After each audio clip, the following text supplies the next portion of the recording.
Okay, continuing reading my 2020 article, An Environmental Philosophy for Music Education based on Satis Coleman's 1878 to 1961 Writings on Music and Nature. I'm on page 179, Environmental Philosophy.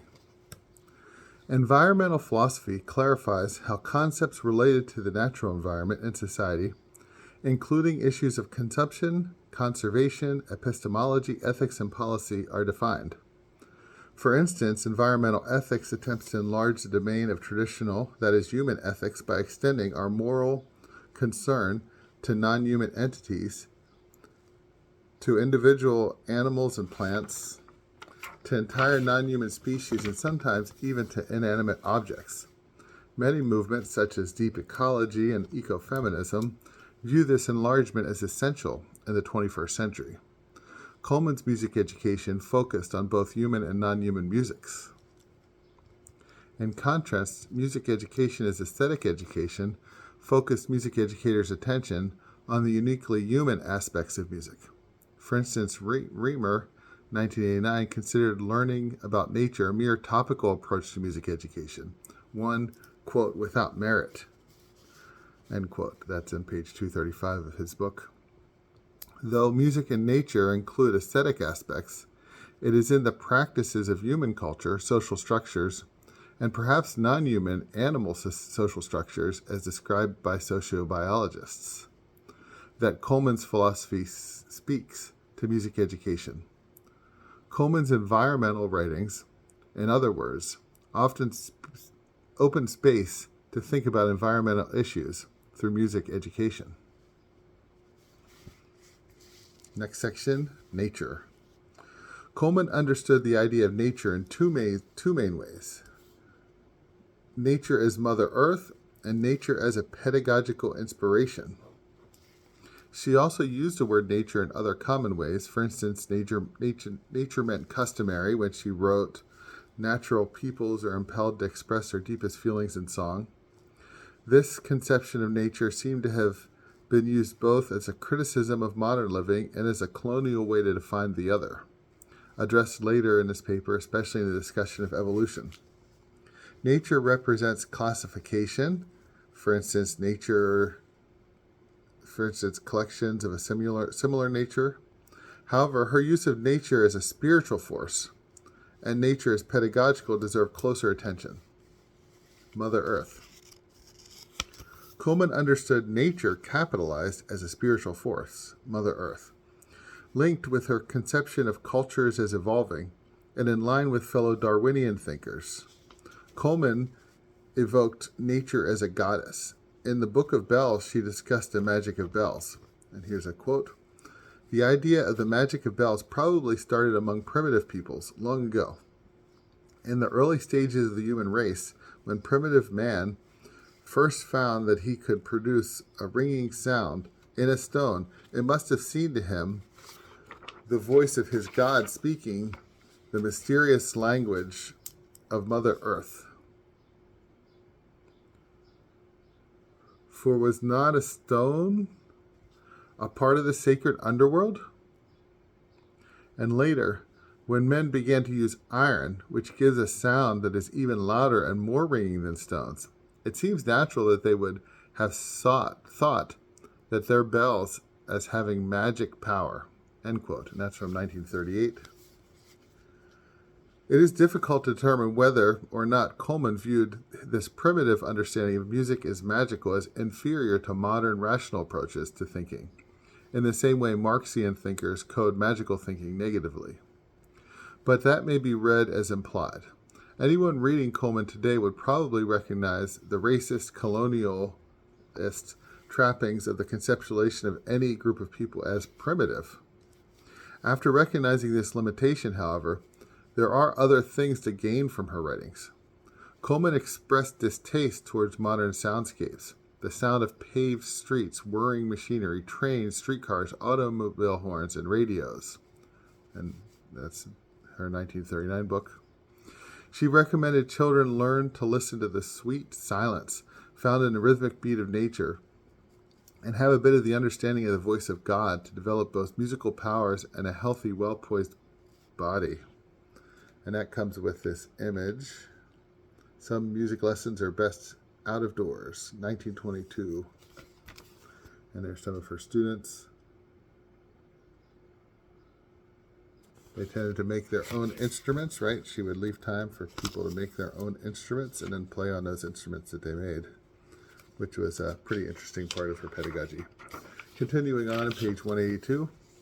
Pedagogically, this understanding, and perhaps an anthropomorphic conception of nature, was aimed at cultivating love, which Coleman talks about in her 1939 book, for nature, which all of the students' senses, including ears. Pedagogically, loving nature in this way is in line with the Gaia hypothesis, which aims to understand the biosphere organically, opening up interconnections between various scientific disciplines at work together in the large ecological system. See Jorgensen's 1997 book. It also provides an opening for a spiritual praxis, wherein nature's musics inspire creativity and well-being. A little on the history of nature, or capitalized nature, seems appropriate here. To accomplish this, I draw on Raymond Williams' seminal essay on nature. He suggested that dictionary definitions were irrelevant in a case of more complicated ideas. In Williams' review, the term nature is complex and always says something about the society choosing to employ any particular definition. Nature has seemingly conflicting meanings, such as when referring to ourselves, my nature, and everything but ourselves. For instance, that which is not human is labeled nature. The meaning of nature has evolved over time, beginning with the idealist, metaphysical, even pagan idea of nature as an essence. For instance, the nature of trees, the nature of fishes, the nature of music. In scholastic medieval monotheism, this idea became singular nature, capitalized, usually portrayed either as a female competitor or an agent of God. According to Williams, the personified nature was revived in the 19th century among Darwinists. And here's a quote from his 1972.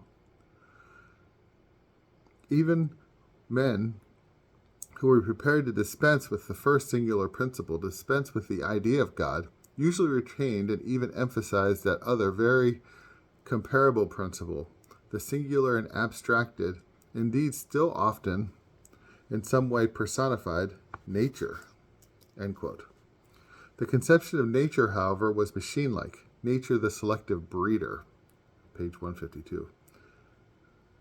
Okay. In between scholastic and evolutionary thinkers, the important to education discourses were Hobbes and Rousseau. Rousseau's thinking provided the precursor to progressive education. They specified competing definitions of nature, with Hobbes coding nature as negative and Rousseau as positive.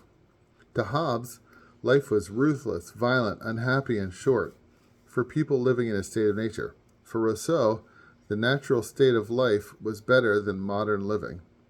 The natural state was a state of happiness because property makes people selfish and competitive.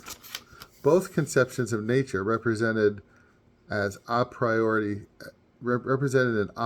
state, which led to detaching the concepts of nature from human, contributing to an already existing experimental relationship with non-human nature. Humans as subjects experiment with nature, including non-human animals as objects. Of these two, Coleman seems to take the Rousseauian understanding of nature, positively coding the state of being in nature. For Rousseau, a natural education provides space rather than teaches. Quote, what must be done is to prevent anything from being done. Prior to the calling of his parents is nature's call to human life. Living is a job I want to teach him. That was a cool quote by Rousseau, wasn't it? All right, going on. As Coleman echoed, quote, few habits are harder to break than that of constraint, end quote. Her pedagogy was experimental. Children were given space to experiment with nature and with music. Different definitions of nature are often used simultaneously. Williams pointed to Shakespeare's King Lear for an example of many conflicting definitions of nature employed in a single short segment of writing.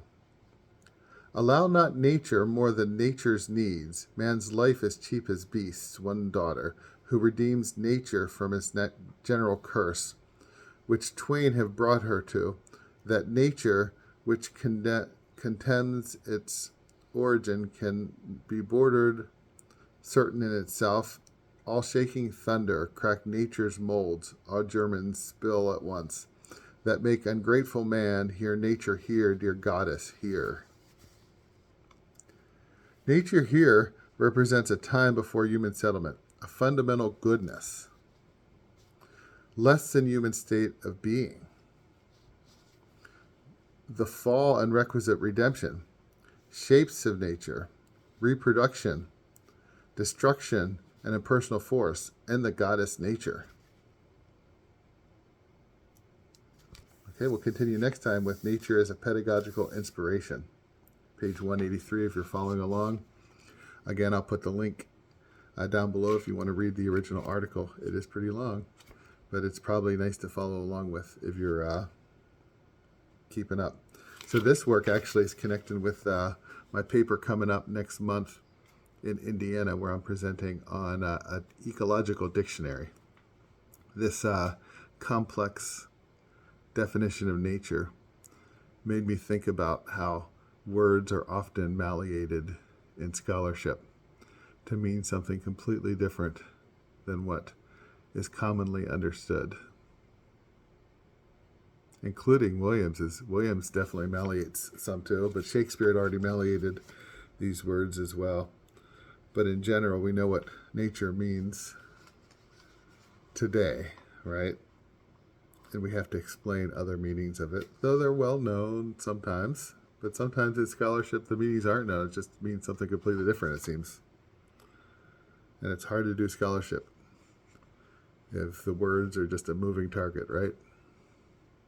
Have a great day.